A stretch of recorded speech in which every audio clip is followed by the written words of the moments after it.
ఇక్కడ నాకు ఒక డౌట్, అంటే మా ప్రేక్షకులు కూడా ఈ డౌట్ రావచ్చు.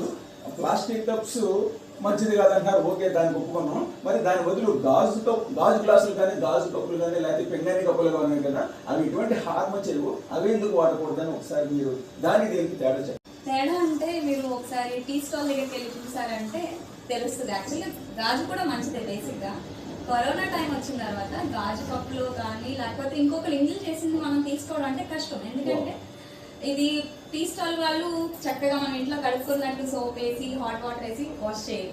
అదే వాటర్ లో 10 సార్లు ముంచి ఆల్రెడీ 10 సార్లు ములుగున్న కడిగేసిన వాటర్ లోనే మళ్ళీ కడిగి మనకి తీస్తారు. సో మీకు ఈ కప్పుతో ఆ ప్రాబ్లం ఉండదు. ఇది కడిగి మళ్ళీ రీయూజ్ చేసేదానికి లేదు. వన్స్ మీరు కన్స్యూమ్ చేయాలి, లేదంటే పడేయాలి. ఇష్టంగానే వాడు ఎలా కడుగుతానంటే ఎలా తొక్కు చూస్తాను, అవన్నీ మురుగుగా ఉంటాయి నీళ్ళు. ఆ మురికి నీళ్ళలోనే అంటే ఆల్రెడీ కడిగేసిన తర్వాత ఆ నీళ్ళలోనే దీన్ని ముంచుతాడు తప్ప మన కోసం